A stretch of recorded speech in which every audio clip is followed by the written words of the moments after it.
ঢালিউড ইন্ডাস্ট্রির জনপ্রিয় শীর্ষ নায়ক ছিলেন সালমান শাহ। তার মৃত্যুর পরে আজও নানা ধরনের প্রশ্ন ছিল। সাম্প্রতিক গণমাধ্যমে উঠে এসেছে বাংলাদেশের খলনায়ক ডন আটক হওয়ার পরে 12 লক্ষ টাকার বিনিময়ে সালমান শাহর স্ত্রী সামিরা এবং আজিজ মোহাম্মদ ভাই একত্রে তাকে খুন করার আদেশ দেয়। এমন চাঞ্চল্যকর তথ্য গণমাধ্যমে এবার ভেসে বেড়াচ্ছে। এরই মাঝে নতুন এক তথ্য উঠে আসলো গণমাধ্যমে, যেখানে জানা যাচ্ছে সালমান শাহর জানাজার অনুষ্ঠানে ডনের সাথে নায়িকা শাবনূর সে সময় সালমান শাহর মৃত্যুর জানাজায় উপস্থিত হননি, এমনটাই সংবাদ মাধ্যমে প্রকাশ করেছেন সালমান খানের মা নীলা চৌধুরী। আর এতে নতুন করে এক সন্দেহর জাল সৃষ্টি হয়েছে সোশ্যাল মিডিয়াতে।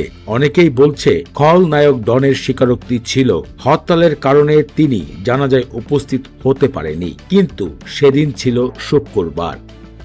পৃথিবীর কোথাও শুক্রবার দিনে হরতাল ডাকা হয় না। নীলা চৌধুরী আজও এই বিষয় নিয়ে সন্দেহ প্রকাশ করে। সাথে বাংলা সিনেমার অন্যতম জনপ্রিয় নায়িকা শাবনূর কেন এত ঘনিষ্ঠ বন্ধু হওয়া সত্ত্বেও সালমান শাহ জানাজায় উপস্থিত হননি, এখন শুধু সন্দেহই রয়ে যায়।